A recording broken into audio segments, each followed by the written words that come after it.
Greetings to all of humanity. It's really a joy, it's a pleasure, it's always my honor to be out here as usual and always greeting you, bringing this message of emancipation to you, pointing you to look no other place but to look inwardly to discover that your real identity is your divinity. And that is why I want to speak to you today concerning common sense versus theology.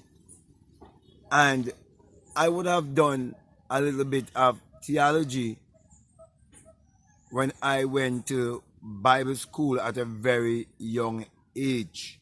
As a matter of fact, I was the age of 17 when I started to attend Bible school, searching to know more about God and the things that I was made to believe.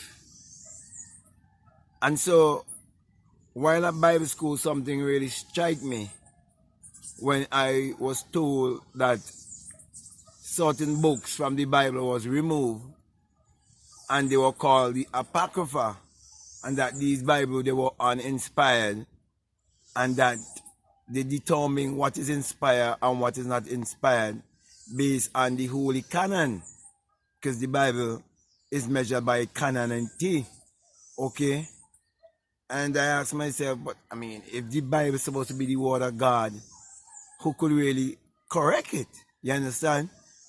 So I'm saying all of this to show you why even now that I've come to realize the truth is that I've come to also understand how the mind works and what is actually common sense. And I would have written in a book called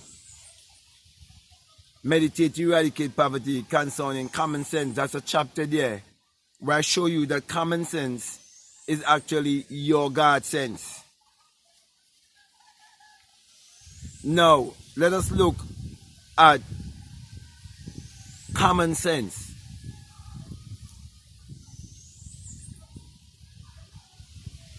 Every word that I speak from my mouth, it have to first be a thought. It must first be imagined.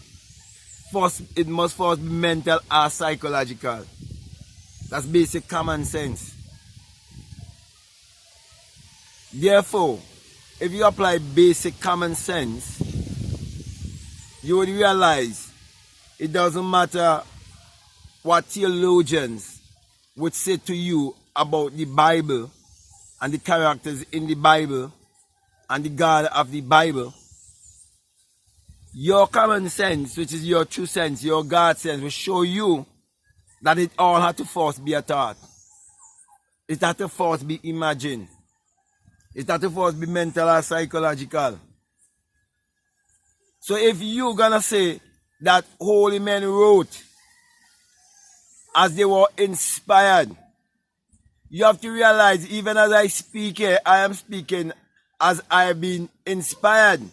I'm speaking from inspiration. Everything you do, you're doing it from inspiration because you have an intuition. Everyone in this world has an intuition.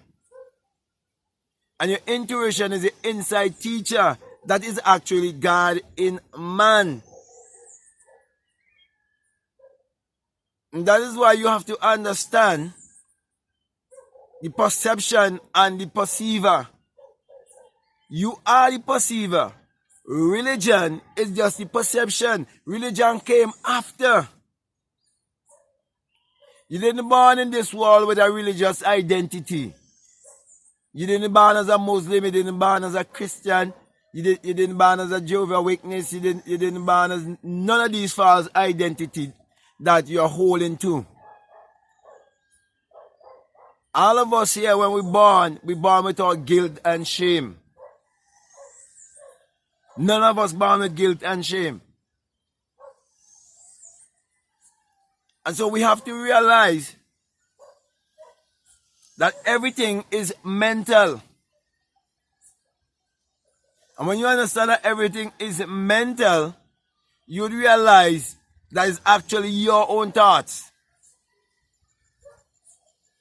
that are giving you the results in your life. Therefore, you do not need a savior or a redeemer outside of yourself. In order for you to say if you believe in God or if you disbelieve in God or if you disbelieve in your higher self or the universe, whichever name you want to use, before you can even answer that, it has to first be a thought, it has to first be imagined. So God have to be your imagination. Even if a man quote from the Bible for me, as they often do, the religious ones who believe in secular Christianity, they fail to realize what they're speaking from their mouth. It's first a thought. It has to be imagined. It's coming from their imagination. It's coming from their perception. But if it was literal, as the theologians would have you to believe, and pointing you to look for a savior and a redeemer outside of yourself, if it was literal, then these theologians have to teach you how to turn water into wine, literally, or how to walk on water, literally. But because it's not a literal story, none of them can do it literally. So my brother and my sister, I'm saying all of this, and you may have heard me say it over and over and over again. But it's because I wanted to resonate with your subconscious mind, that you would realize that common sense is the greatest sense, and you must tap into that common sense, which is the God sense, your true sense, the sense of the infinite, where you would realize that you are a spirit having a human experience. So my brothers and my sisters, at the end of the day, common sense would always destroy secular Christianity, as long as the person who's presenting this truth to you lets you know that the Bible addresses the human mind and must be interpreted psychologically. If you disagree that the Bible addresses the human mind and must be interpreted psychologically, you are actually doing something that is psychological. To actually go against something that someone is saying to you that is psychological. So it's real stupidity.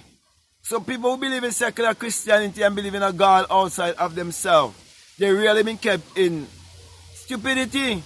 Because when we look at our life as little children, remember we have imaginal friend, we have our imaginal vehicle, we have our imaginal plane, we have all of these things. And we have our imaginary friend. But as we grow and we become older, you have to come to realize that that imaginary friend is yourself, is your higher self, your true self, your God self. And you have to get in touch again with that self in a higher way. But when you stay down at the level where you believe that you have an imaginary friend outside of yourself, that's where you start believing in a savior outside of yourself and end up worshiping an idol and end up in idolatry, because you are giving your power away. You're rejecting your identity because you're looking at the outer things that are happening and forget that you are the creator beholding the creation. That your imagination was before everything, and all things exist in your imagination. So with that being said, my brother and my sisters, and with the rain being down right now, I gotta get out the rain. I wanna say, if what I'm saying is really resonating with you and you haven't subscribed already, I'm encouraging you to subscribe, to like, to comment, to share this video. So with that being said, I wanna say peace, love you all, be encouraged. I'm out.